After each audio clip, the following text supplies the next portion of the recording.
welcome family and friends to What Else? Maria Loves to Talk. How you guys and girls doing today? You doing okay? You've gone to the beach, you sitting down eating those ribs and baked beans and potato salad and sweet tea. I don't know, maybe you're getting ready to go on a cruise vacation or early retirement. I don't know, maybe you're out in the mall shopping with Big Papa. Enjoy.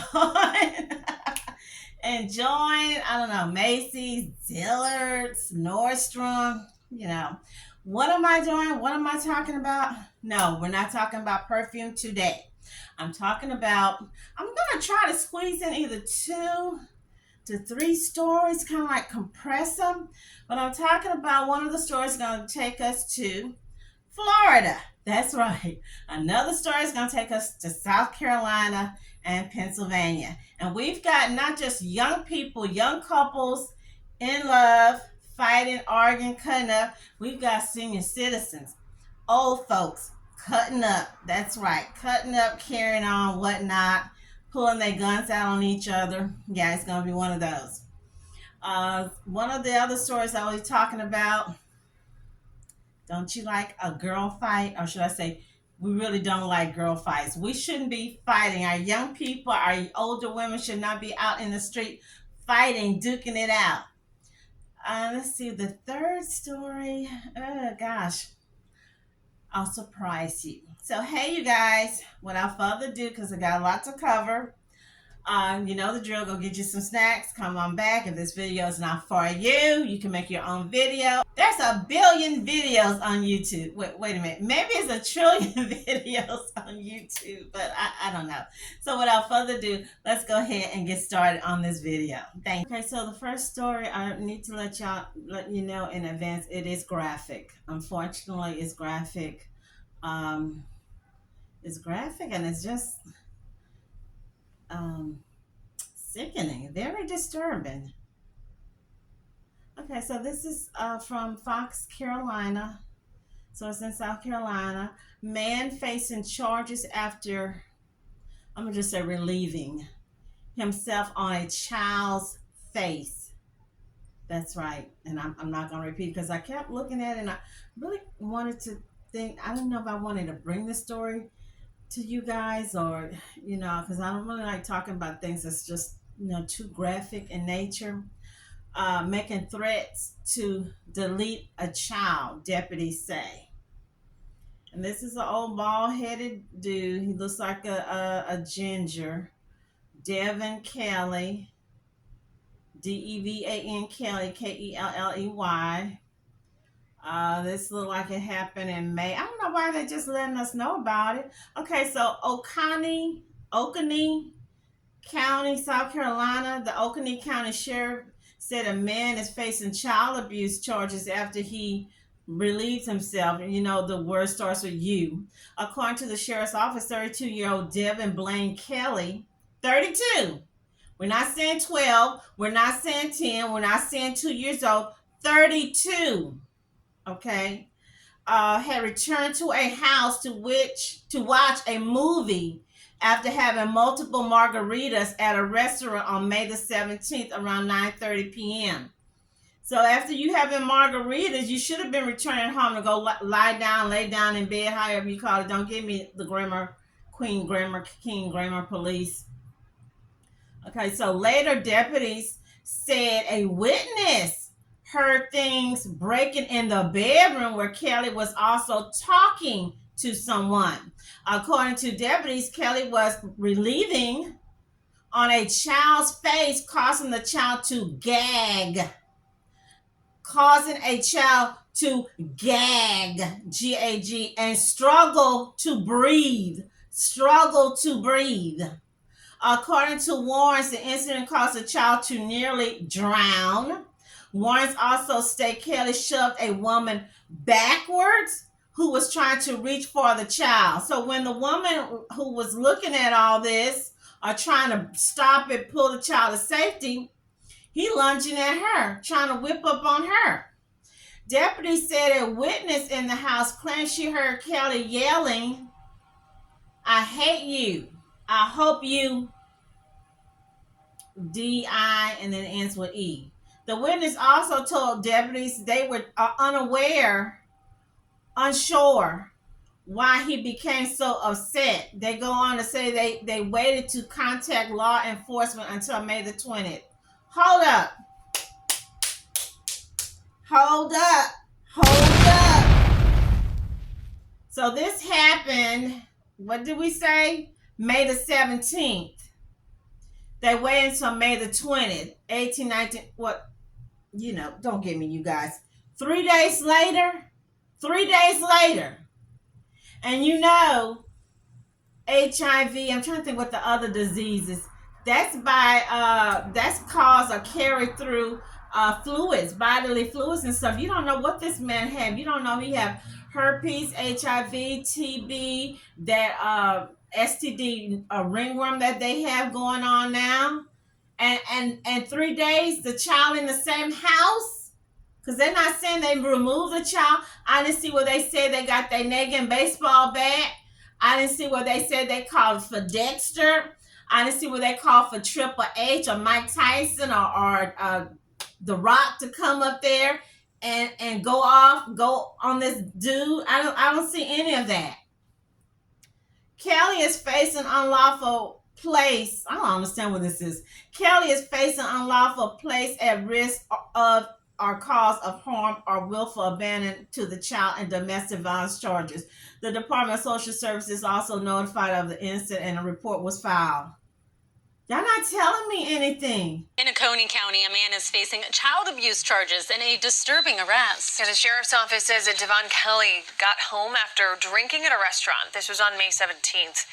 A witness heard things breaking in the same room where Kelley was talking to someone. We don't have a lot of details in that report, and it's pretty graphic. We don't want to share that with you on air. Deputies tell us, though, Kelley was arrested after he made multiple death threats, and a child was found gagging and struggling to breathe. Kelley is out on bond with an ankle monitor. Y'all not telling me anything. What was he put in jail? Is he still in jail? Where he work at? Who's the people he living with? Who is the woman that sat there, stood there, and you watch a man relieve, and they're not saying the age of the child, relieve himself on your child, on your grandson? I gotta look, Devan. Yeah, I went there, you guys. I'm sorry, I did. I went there because I'm lost in La La Land as to why it took 3 days. And I looked these people up because I'm nosy. And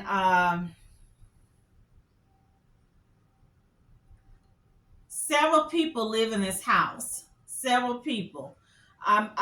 He's probably one of them old dudes still sitting at home living with mama and daddy in the basement or in the garage. But I looked them up. I'm not going to tell you the website that I went. And it's like several adults. Like there's another man in the home with the same name, 2 or 3 women with the same name. So they all live in a house.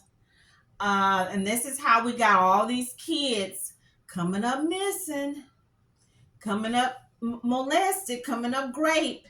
And you got other grown adults in the home, people across the street that's probably related, and they know I have an idea something going on, but they don't want to call the police because they don't want to get their loved one in trouble. But you putting the child, how does the child feel? Mama won't protect me. Mama can't protect me. Think also about what if you, the parent, pass away or you incapacitated some kind of way, you have to leave the home and you leave your child with your brother or uncle or godfather and he is graping on your kid or doing some other stuff. Okay, so here, this is on upstatetoday.com. They're saying here a $28,000 surety bond was put on him. A electronic monitoring device as bond conditioning. Then they're saying something about a disturbance on Petty Drive near Seneca. A man at the home met. See, I told you. A man at the home met Kelley at the garage and told him not to go inside the garage. He tried to keep Kelley outside, leading to a physical altercation with the other man, according to the report. See there? And then it goes on to say here, the report said Kelley got inside the garage and found a woman who was on the phone talking to the dispatch with the sheriff office. Kelley allegedly damaged a patio storage container, but wasn't at the scene when deputies arrived. Deputies later found Kelley at the Walla home. I don't know what that is, and he was arrested on 3 charges. Again, you're not telling me anything, and we know, right? The devil's in the details, right? We know that if he would be anybody else, the sheriffs probably would have blew him away right there on the scene. He's allowed to go home or go back to work until whatever, and here you got a poor little child, because I'll be like, Mama, you didn't come for me. Mama, you didn't protect me. Mom, you didn't cover me. Grandpa or whoever the other man, you didn't cover for me. Y'all sat there for 3 days and waited to call the police. You got chicks who barely have a GED would have fought this dude off their child like a man, and they would have had to pick up the pieces when the police came. I feel sorry for these kids, because now we know why a lot of children are acting up or falling into some of the things that they do, because it started at home. There's no covering or protection for a child. No covering or for protection. He shouldn't even have a wee left. His Oscar Mayer wiener should have been taken away, pulled away, cut away, and thrown in a disposal or something. We need to get on the phone. We need to call Dexter, somebody. I'm serious. Moving on. Next story here. This is out of Florida. Wow. Okay, Florida. And guess what? The name of this Florida, Wildwood, Florida. Young women battle, bloody scene involved, biting faces, both go to hospitals and then jail. And they smiling and grinning. One of them got a big old patch on her face, look like Frankenstein's bride. This is from May the 24th, 2024. A crowd gathered around 2 young women early in the morning, and police arrived to find one sitting in a chair in the front yard, complaining of a bite to her face. Oh, wow. Okay, so after equipping rubber gloves, I relieved that officer and applied direct pressure to Johnson's bite wound using the towel. Okay, so he put a towel, and of course they got to cook, because, hey, you don't know what kind of disease she has. She might have TB, hepatitis, no telling.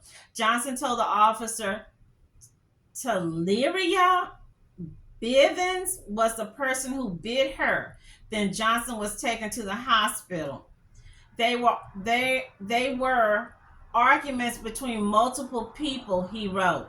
Johnson, who suffered the bites, was yelling, "Hit me." These little young girls. She said, "Hit me, ho! Hit me, ho! Hit me." Okay. Get out of the car, y'all. And I guess that H-O ends with E. Instead of hitting her, she did a Mike Tyson bite, like one of them Doberman Pinscherman. So here they say Bivens was driving a white SUV, circling around Johnson's home, while Johnson appears to attempt to open the front passenger side door. However, due to the door being locked, she is unsuccessful and falls backwards. These little young women are something else. Okay, so here they go on to say, Bivens get out, and the video then points to the ground. So I guess they fighting it out. So somebody videotaping and all that. Officers went to the emergency room to speak with Bivens and got 2 stories. So they lying or something. She said she was walking past Johnson's home when Johnson ran to the road with a knife. Bivens stated that she wanted to run from Johnson, however, was afraid that she would get stabbed in the back. Okay, Bivens stated that Johnson then threw the knife and swung at her, so they began fighting. This mess is confusing. Bivens stated someone broke up the fight and advised she did not remember how she got home and was possibly picked up by her friend. Oh, gosh.